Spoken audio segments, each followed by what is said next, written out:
This is Mohammed Sadiq. In this session, we'll learn about what is RDBMS. So generally, RDBMS stands for Relational Database Management System. So the objective in this particular session is we'll see the importance of data and the database.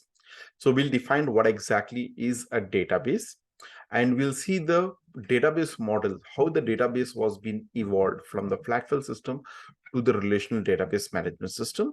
And then we'll understand what is RDBMS, the importance of RDBMS. Okay. And finally, we'll look into the benefits of using RDBMS and the users who are going to use the RDBMS. Okay. To start off, the role of data. So, the data is very important almost in every field. Okay. So without data, so we cannot monitor the system. So you want to administer something, you want to analyze something, you want to take some kind of a decisions, you want to plan something. So we look into the data, or might be the existing data, and with the help of the data, we can have a better decisions, better planning, better monitoring, better analysis of the system. A better explanation of the system can be done only when you have the data and when you have studied about the data. Okay, so data is growing almost in every sector.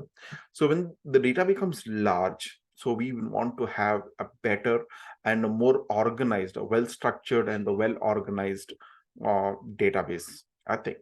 So we'll try to understand what is a database. Database is a collection of information. Okay, sorry, when I talk about a data as a collection of information, and the base is the platform for managing the data.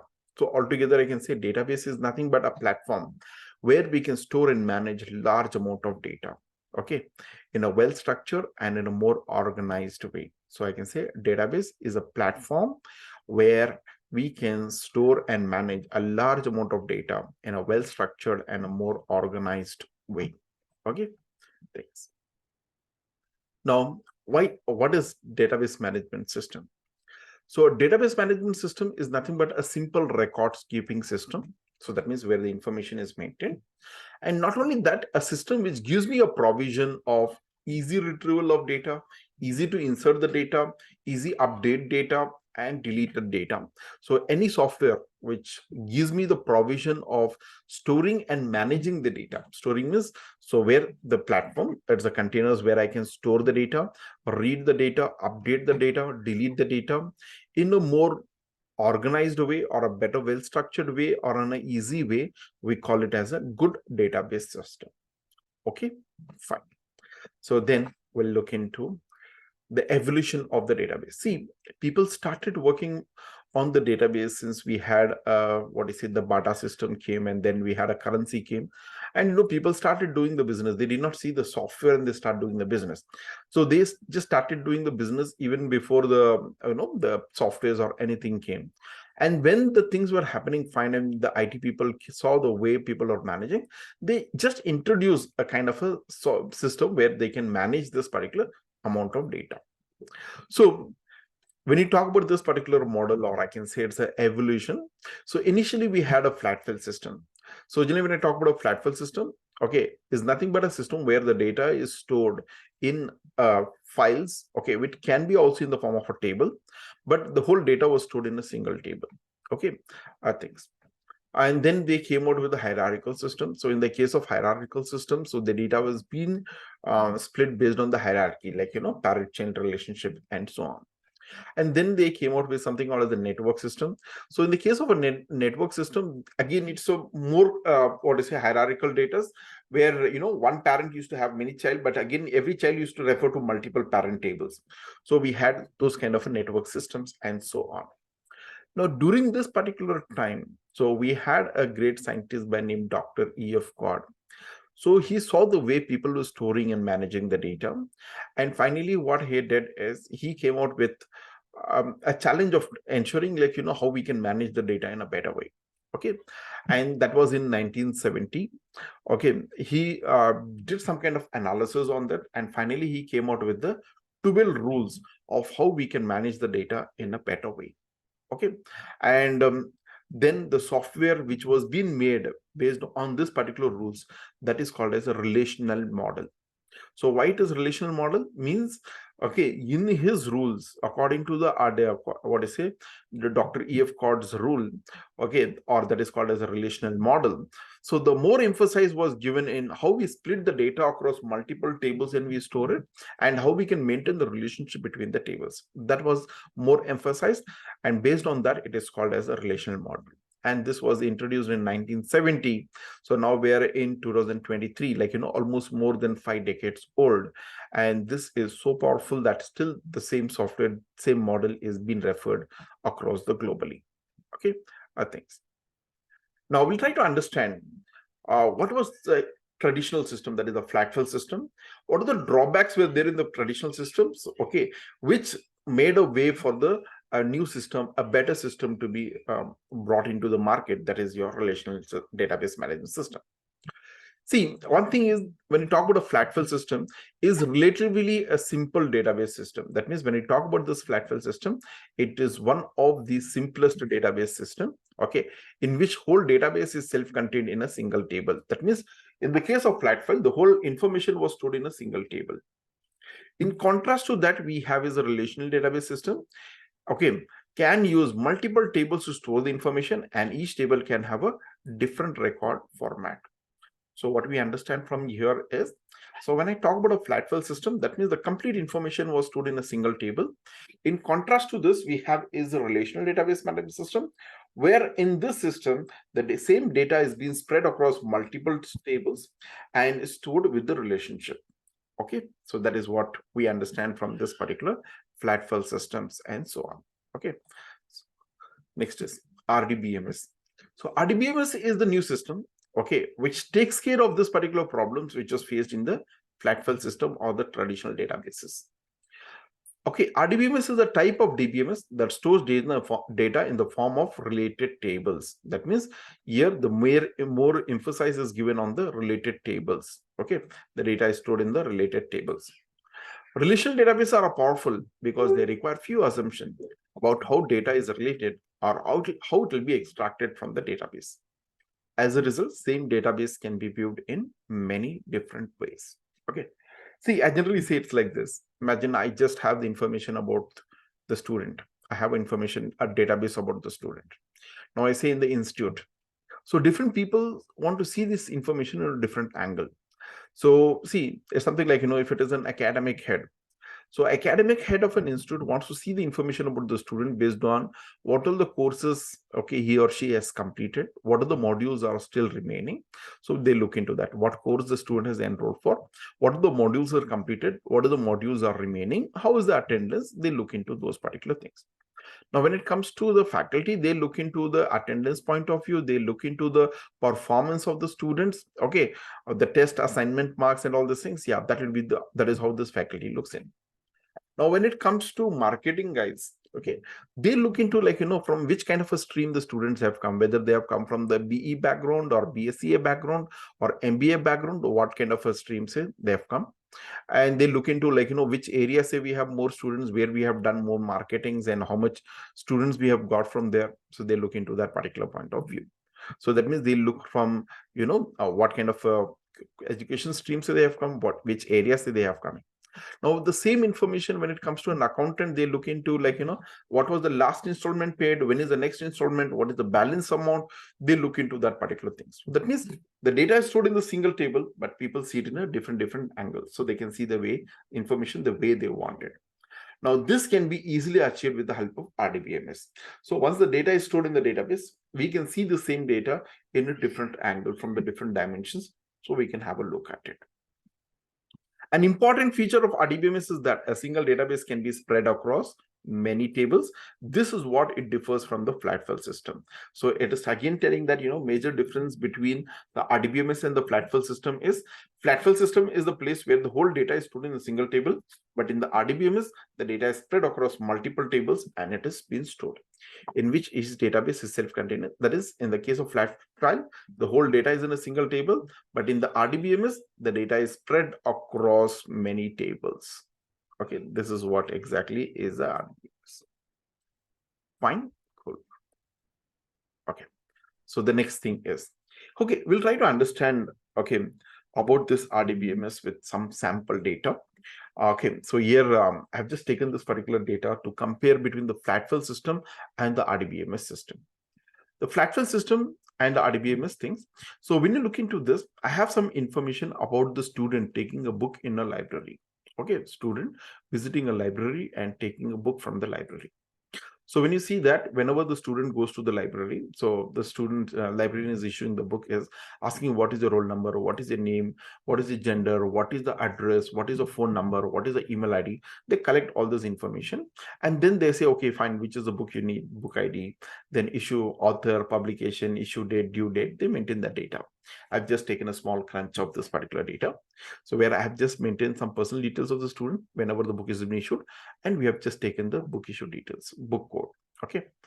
Now, when you look into this, we have roll number 12 says Alicia Roots, stays in 12 Temple Street and taken this book AC091.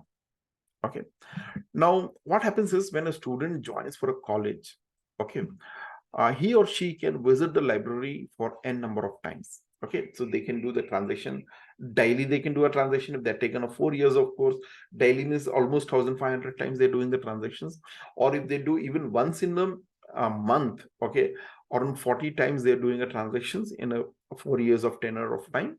Okay, so every time the students visit the library, so the name of the student remains the same, the email ID remains the same, the phone number generally it remains the same, address generally it remains the same. So okay, the contact details, the personal detail remains the same. But still what happens is in this particular system is whenever the librarian is issuing the book, they are supposed to ask what is your name, what is your gender, what is your address, what is your contact details. They take all those particular details and then they issue the book. Okay, so we can see that scenario here again. We have a roll number 12. The student is visiting the library many times, issued another book. Oh, their same student has visited the library once again time, say roll number 12. Okay, taken the book. So now one thing when you see, first time when he asked, she says Alicia Ruth. Second time is Alicia Ruth. Third time when I ask, she says my name is Alicia R. Okay, or she's provided some kind of ID proof where it is written as Alicia R. And we have written this particular details and we have issued the book here. Okay, fine. So now the next thing is, we'll see one more scenario is, okay, we have roll number 15, say Mary Birth, stays in 32 Golden Avenue, taken this book. Okay, so we have this particular student, okay, Mary Birth stays in 32 Golden Avenue, issued this book, taken this book. Now once again we can see the Mary Birth has taken the book. Okay, roll number 15 is Mary Birth, stays in 33 Golden Avenue, taken a book. So when you see this issues here in this particular system, see one major problem here is whenever the student visits the library, okay, or every time the student does the transaction, they are the librarian has to enter all the personal details, contact details, address details of the students and then issue the book. That is one thing. So that means something like, the personal details is always dependent on the roll number. So whenever the student visits the next time, the same information is repeated again and again. So this is leading to a lot of data redundancy. See, when the data redundancy is happening, the database which is supposed to grow like this, it is just growing like this because of the lot of repeated data, that is unproductive data. That is one thing. Second thing is because of your data redundancy, the lot of inconsistencies gets created. So when you see here, okay, we have Alicia Ruth, but here it says Alicia R. Okay, so now what happens as a human being, we understand this both are same, but according to this particular computer, so this is not the same. Okay, Alicia Ruth and Alicia R is not the same. Okay, they are completely a different thing. Okay, fine. This is the another problem of what is to be faced here. So during this particular system. Okay, so but wrongly this particular data has been stored. So that means Alicia Ruth, there is Alicia R. That means tomorrow I want to know what are the books taken by Alicia Ruth. If I write a query, I'll get only the first two records, I'll not get the third record. Okay, so that means this is leading to what? In spite of we have done a lot of hard work in storing the data, but whenever you're trying to read the data, we are not getting the results accurately. Okay, if you are supposed to get 3 records in this particular out of this 5 records for Alicia Ruth, but it will show me only 2. Okay, this is a small scenario. When you have a large amount of data, this mistakes will be more like Alicia dot Ruth, Alicia space Ruth, Alicia without space Ruth, Alicia R. Okay, just Alicia. So what happens, all this thing computer consider as a different name.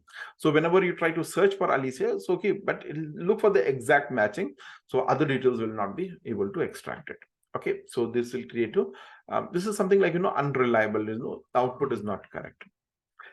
Another problem when you see here is we have this Mary, roll number 15 says Mary Birth stays in 32 Golden Avenue. Okay, so the second time when the data is being stored, it is written as 33 Golden Avenue. See, there can be two possibilities. A student has shifted to the next door, the possibility is there, or it might be a typo error. Okay, irrespective, whatever the error is, imagine like, Mary Birth has not returned the book. I want to contact her. So if I write a query, okay, to get me the address of the student whose name is Mary Birth. So what computer will do? Okay, fine. The 32 Avenue, Golden Avenue is also one address. 33 Golden Avenue also is the address of Mary Birth. It will give me multiple addresses for the same student. Now, which address should I communicate? Okay, so if I send a letter to both the addresses, the Mary Birth or her neighbor also will get the same letter. Okay, so not only that, it's a waste of your resources and things, and inconsistencies are created. We are not very confident, like, which address she is staying in. So in the real time, when you see, when there is a large amount of data, okay, there might be many addresses for the same student. Okay, this was the problem which was observed by Dr. E.F. Codd, okay, in the traditional flat file system, and this was supposed to be taken care. So this was the challenge which E.F. Codd took over to ensure that this kind of inconsistencies can be avoided. We can get rid of this kind of inconsistencies. Okay, for that purpose, okay, what is that we came as? So we came out with something called as relational model. In the relational model, as I said, the same data is being going to spread into multiple tables. Okay, now on what basis we split the data? So identify the information which is repeated as a group. Okay, so what is the information that is repeated as a group? Okay, so the information that is repeated as a group is whenever the student, okay, the roll number repeats, with that name also repeats, with that address also repeats. So based on that, we have taken this particular details, roll number, name, and address. Okay, this is something, the name and address is dependent on the roll number. So, and this information is taken as a separate table. Now, since I've taken this as a separate table, so I can give a good name for this. I say this is a student table. So this is a student table. So we can just say this is pertaining the information about the student only. Okay. Second thing is, in this table, we have a vertical section and the horizontal section. The vertical section, generally we call it as the fields or the columns, and the horizontal sections, we call it as rows. Okay, so in the vertical sections, you can see that, okay, roll number is there, name is there, address is there. These are called as attributes. And in the horizontal sections, so we see that, the information is stored like this. Okay, roll number, name, and address. This is information of one student. Okay, this is another information of another student. This is roll number 15. This is information of one more student.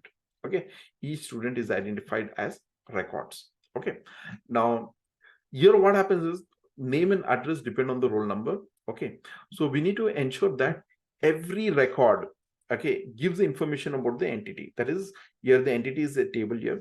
So I've named the table as student. So that means each record gives me the information about the student. Now, when I say each record gives me the information about a student, every student has to be identified, so that based on this particular student, I can have a reference, because one student can take multiple books, no? So for that, we have something called as primary key. Okay, we have something called as a primary key. So we define, so which is the field which is suitable for the primary key. So now in this case, when you see the roll number is suitable for the primary key. So on what basis? So every student information is identified with this particular roll number. Okay, that is thing. And second thing is, when I make this as a primary key, when I make this particular roll number as a primary key, we are defining a rules telling that, so this field should not contain duplicate values. Every student has to be identified uniquely. Okay, and also we need to ensure that we cannot have a student without the roll number. So that means the constraint of a primary key says that, so roll number should not be, or the field which has the primary key cannot contain null values. At the same time, it cannot contain duplicate values. So then I say null values, how can we have a student without a roll number? That is an identifier of the student. Okay, so if two students are given with the same roll number, so tomorrow one student does a transaction, okay, there will be a conflict. Okay, so ensure that it should not be. And for that, when you just define the primary key for that column, that will take care of this thing. So that will ensure that the data is unique. At the same time, it cannot contain null values. Okay, fine. So this is something we have just tried to understand about the student table. See, now we do also have the other information over here. The other information over here is books taken. Who's taking the book? Student is taking the book. So here, when the student was taking the book, we used to enter the complete details, roll number, name, address of the students, and then we say, oh, what is the book taken? We used to enter the details. Okay. But in this one, what is that we are trying to do in this is, we have maintained this particular, so whenever the student is issued, we are maintaining all the details. But here we are just telling that, okay, whenever the student is taking the book, with that, we just enter the roll number. Because we have the roll number is the key field here. We just enter the roll number and then we issue the book. Okay, so roll number 12 has taken this book. Roll number 14 has taken this book. Roll number 15 has taken this book. Okay, thanks. So we don't enter this particular personal details again and again. So that is the key field. We just enter that and then we do the transactions. Okay, before, like, we used to maintain all the details of the personal details of the students whenever the issue book has been issued. But here, no, all the personal details is been linked to the key field, that is a roll number, that is a primary key field. And we just link that roll number, we just enter the roll number and do the transactions. Okay, so now this one is called as, this linking is called as foreign key. This roll number over here is nothing but called as foreign key, FK. Okay, so it's nothing but link between, from one primary key is linked to a column of another table. So we call that as a foreign key. We'll see practically in the next session how do we create a foreign key. Now, for the rule of the foreign key is, when you define this relationship as a foreign key, okay, so this will ensure that how the roll number says, like, when you make this roll number as a primary key, it'll ensure the data is unique and at the same time cannot contain null values. But in the case of foreign key, it can duplicate values, it can store null values. But okay, the values that you enter here, it should be one of the value which is present in the roll number. So when I say foreign key, this is a foreign key, that means it is going to be referred. So when it is, since it is referred, so we need to ensure that here, whatever the roll numbers are there, only that should be allowed. Like we have 12, 14, and 15. We can see we have 12, 14, and 15 all. So if we enter as 13, so I'll get an error telling that roll number does not exist. If I give it as 18, so it says still the roll number does not exist. Okay, so that means it says first you need to enter these details and then only I can perform the transactions. So that is what is your foreign key does it. Okay, so we'll be seeing this practically. So now in this case, the advantage of using this particular system is, one thing is we have kept the redundancy away. Before, whenever the roll number was repeated with his name, address was repeated. Okay, so when a student is doing 100 time transaction, 100 times his personal details are repeated. Okay, and then we are doing the transactions. But here what happens? So if a student information is stored only once here, okay, and whenever the student does a transaction, so in the transaction we just have the roll number what is being repeated. Here the student is doing a transaction 100 times or 500 times. So his personal details are not repeated. Only his roll number and the respective transaction details are being entered again and again. That's it. Every time he does a transaction, he might be going for a different books. Okay, so whatever it is. That is one thing has been taken care. So that means the major problem is redundancy is being kept away. Okay, so redundancy is being kept away, which was not being taken care in this one. Okay. The second advantage of this one is when the redundancy is being kept away. Okay, when the redundancy is kept away, so before the kind of problems that we used to face, Alicia Ruth, Alicia R, 32 Golden Avenue, 33 Golden Avenue will not happen. Because you're not storing this repeatedly. You have stored either as Alicia R or you have stored as Alicia Ruth. So now whenever a transaction is being done, imagine a student has not returned this book. Now, who is the student? We'll link to this particular roll number and try to find out what is roll number 12. Since it's roll number 12, we say roll number 12 is what? Is nothing but Alicia Road, stays in this address. Get the details. Okay, so now roll number 15 has not returned the book. So what we do, we link here and check, find out what is the address, what is the name of that. Okay, so you want to find out what are the books taken by Alicia Rose. First, try to find out what is the roll number of Alicia Rose, and then here filter all those books taken by Alicia Rose is nothing but the books taken by roll number 12. Okay, so here you will get more accurate data. One thing is redundancy is kept away. So since the redundancy is kept away, this kind of inconsistencies is being taken because you're not entering the address again and again. We are not entering the name again and again to have a different values. That is one thing. Okay, so this is the major advantage of using this particular RDBMS. Okay, so now we'll see the benefits of using the RDBMS. Okay, amount of redundancy in the stored data can be reduced.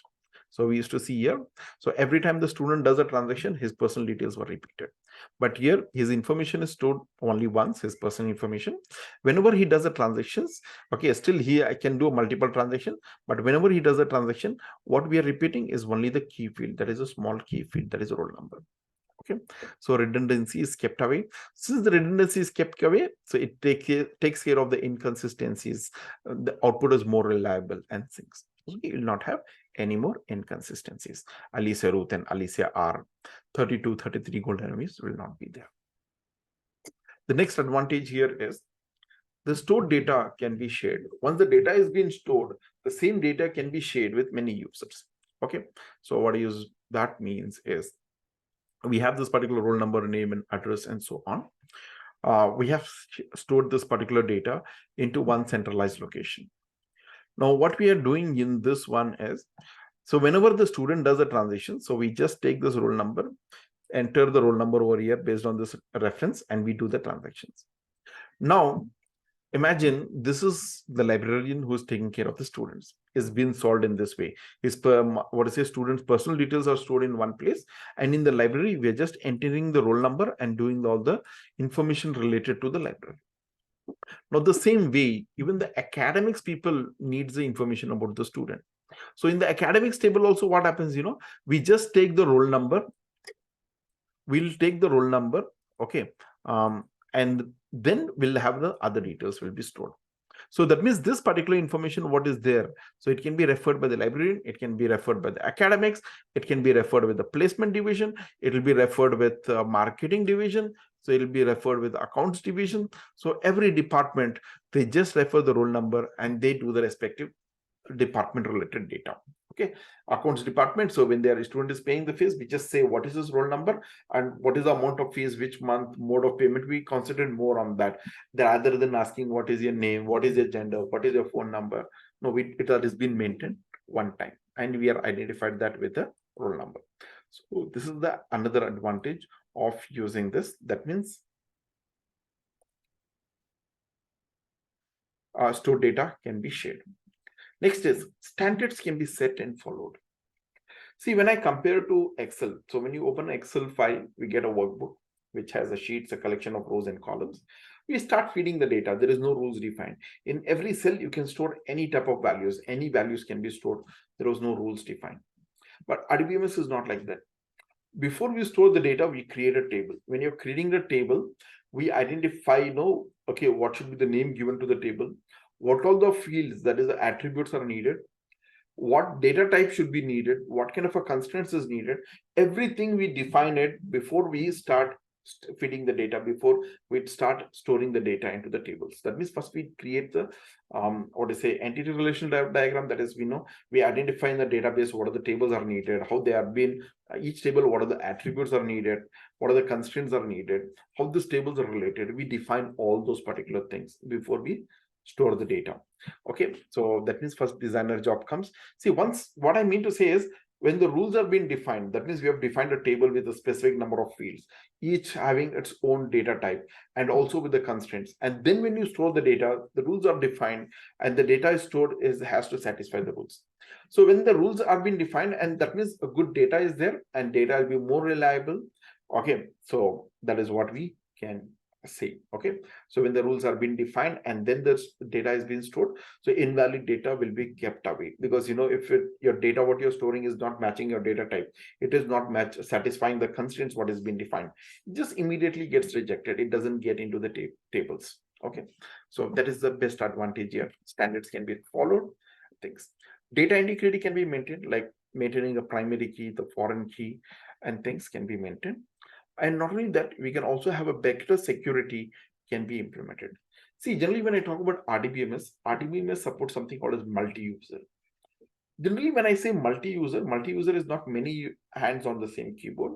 So different people access the database, okay, with their own permissions. Okay, like say accountant is also accessing the database, clerk is also accessing the database, a technical trainer is also accessing a database, admin also is accessing a database. Now we want an admin to have only access on the tables which is required for administrator. Librarian who's logging into a database has to have a full access on the tables which is relevant to the librarian.